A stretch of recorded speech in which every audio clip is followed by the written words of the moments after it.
Dans notre vidéo, la question du foncier. Tout d'abord, nous allons évoquer la tradition, le foncier coutumier. Dans la version coutumière du foncier, la terre appartient à la collectivité. Il y a un chef de terre qui distribue les terres, mais en aucun cas elle ne peut être privatisée. Donc elle appartient à tout le monde. Dans cet état de fait, l'homme n'est qu'usufruitier. Il n'y a pas de transaction financière, il ne peut pas acheter ou vendre, mais il peut bénéficier de la terre. C'était la version coutumière, et lorsque l'administration coloniale a imposé ces règles, on a centralisé l'administration de la terre. Ce n'est plus les chefs de terre, mais c'est l'administration coloniale qui est propriétaire de l'ensemble des terres.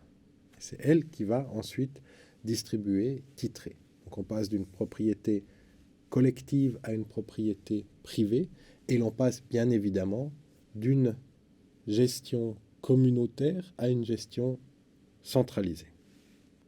Si jadis il y a eu une occupation coutumière de la terre, puis ensuite des dispositions foncières coloniales, on a aujourd'hui un système d'occupation du foncier qui est extrêmement divers.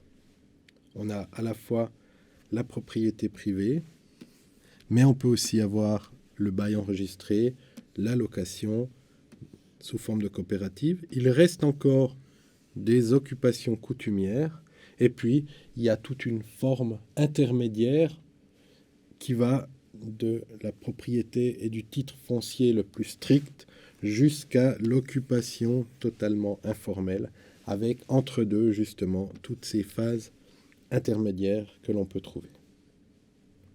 On ne va pas détailler le tableau, il est dans les documents qui sont en annexe. À vous de prendre le temps, pour ceux qui le désirent, de regarder de manière attentive ce qu'il comporte. Donc lorsque l'on parle de législation foncière, on doit se poser une seule question, c'est à qui appartient la terre. Donc ça peut être à l'État, aux collectivités ou à un privé. Et ce à qui appartient, donc, on parle de droit, qui détient le droit foncier, pose trois problèmes. La question de la sécurisation, la question de l'identification et de la reconnaissance. Il ne faut pas simplement être propriétaire, il faut encore que les autres sachent que vous êtes propriétaire.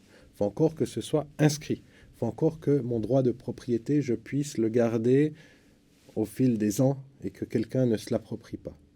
Ça semble, dans certains contextes, extrêmement bizarre de parler de ce genre de choses, mais lorsque l'on est dans les villes africaines, c'est un problème quotidien, la sécurisation foncière.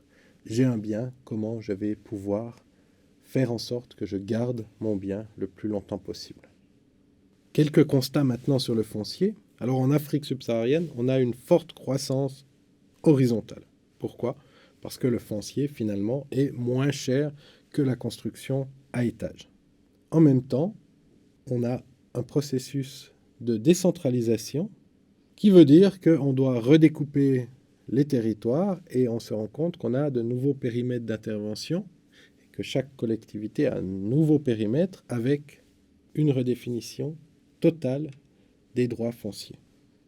On a un net recul de l'État. L'État se désengage petit à petit au niveau du droit, pas forcément au niveau de la finance.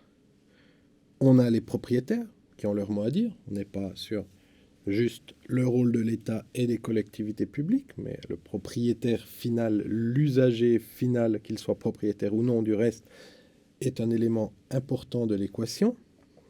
Il y a une maîtrise extrêmement difficile du sol. On constate que même si le droit coutumier a été abandonné dans les périmètres urbains depuis des dizaines d'années maintenant, il perdure toujours. Si l'on commence l'histoire du foncier à Douala, on va se rendre compte qu'aujourd'hui encore, un des grands problèmes, c'est la question du droit coutumier. On a un aménagement du territoire qui est en difficulté. Pourquoi en difficulté ? Parce que finalement, ça n'intéresse personne. On prend les thématiques, on prend les problèmes de manière totalement différente, mais on ne les identifie pas comme étant des problèmes d'aménagement du territoire.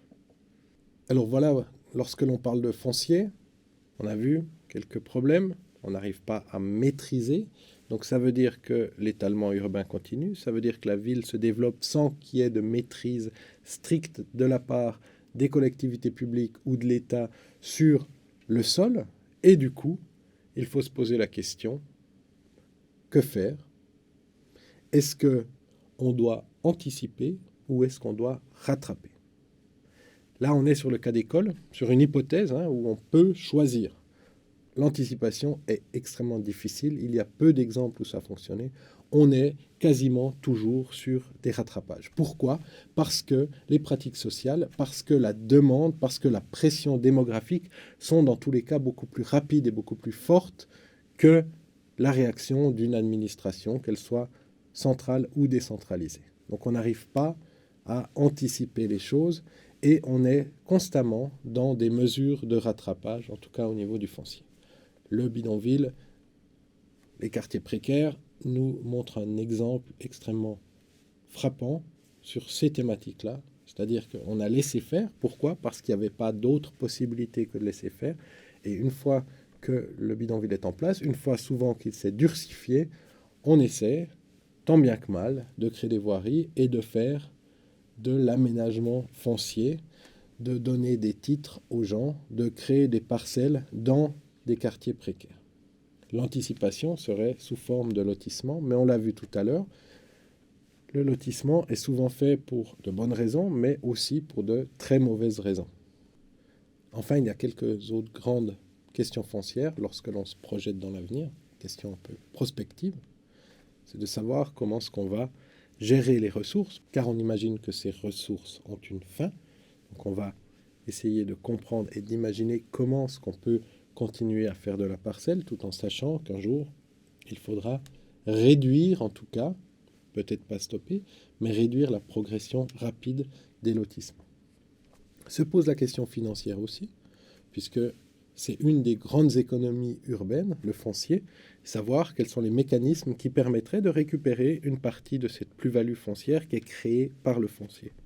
Voilà, rapidement brossé, quelques questions foncières. Toutes ces choses, on n'aura pas le temps d'approfondir la question du foncier. On pourrait faire un MOOC entier sur le foncier en Afrique, rapport entre droit moderne et droit coutumier, sans doute. Ce n'est pas le propos. Le propos, c'est juste de mettre en avant quelques questionnements, quelques problèmes qu'on a identifiés et de dire, ben voilà, on a cette problématique foncière qui est avant tout une problématique spéculative. Donc il y a des enjeux financiers qui sont énormes lorsque l'on parle du foncier. C'est pour ça que le foncier est un des principaux, voire le principal problème de la ville africaine.